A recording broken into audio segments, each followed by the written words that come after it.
But I really made the conscious decision that tonight I really want to just respond to what I have learned about you, about your town, about this program, in the stuff that Terry had sent me in advance and that I learned today. And I want to start first with the program itself, this Storefront renovation program that's been going on now for 25 years or so. It's extraordinary.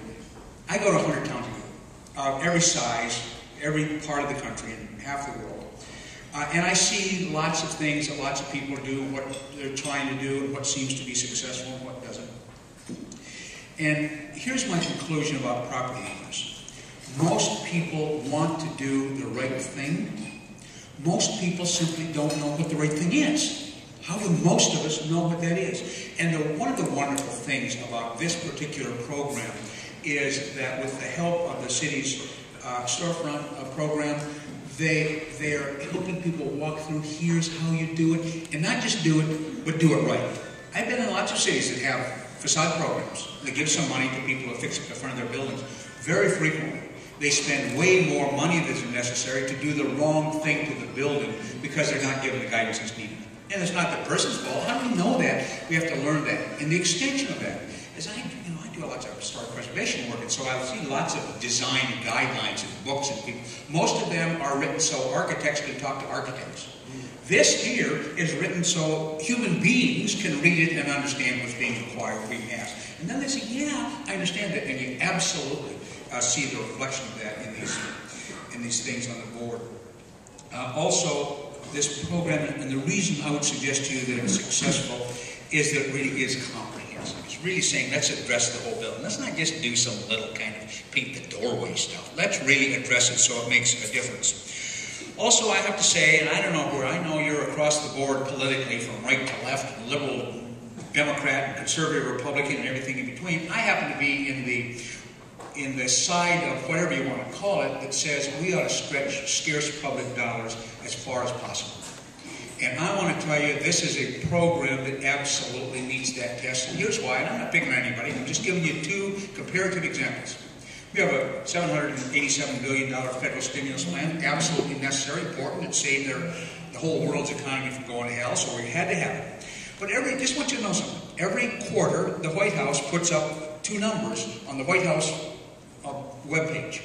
And it is how much money do we spend this quarter and how many jobs were created. Well, if you take that little two numbers one step further and divide the first one by the second one, you get a number, and that is, what did it cost to create that job?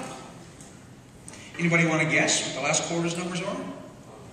$303,000. I want one of those jobs. Yeah. Well, here, I'm not being fair. There's lots of ways to look at that number and not fair. But I made the same calculation on this program.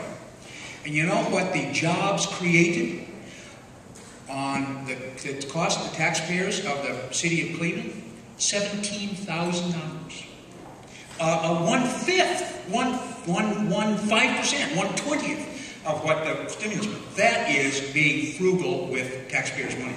Let me take that a step further. Among the calculations that have been made for the whole life of this program is in those businesses. So we fixed up a building, there's businesses, and those businesses employ people. And it has full-time employees, part-time employees, people of those employees who live in Cleveland, people who don't. In the Cleveland metro area, the city of Cleveland, inside the city limits, is about 20% of the whole population. Is that about right? The job, well over half of all the full-time jobs in the businesses that are using this program are people who live in Cleveland. So it's not only stretching your taxpayers' dollars, it's really putting the money and the jobs where, in fact, the taxpayers ought to look for it. So it is extraordinary. And then here's the last thing. I'm kind of a real estate numbers geek, so forgive me for making all my little calculations, but I looked at this program, and over its life, I calculated the average project size. You know what it is with these projects? Average size over the period? About $36,000. Now ponder something. Spend $36,000 on fixing a highway and you fill about 3 potholes and nobody notices. Spend $36,000 out in an industrial park and it's indistinguishable money. Spend $36,000 in one of these neighborhoods and it's absolutely an instant impact that the whole neighborhood. We're talking about a way to stretch dollars so they're meaningful. It'd be tough to come up with programs to do that more than this. So I like the town. I love the city of Cleveland. I love the program, but I want to move beyond that to what you all are doing. How many people in here, please just raise your hand, I won't embarrass you further, but how many of you either own, run, or work for a small business? Well, ladies and gentlemen, those people who have their hands up, those are the heroes of the American economy.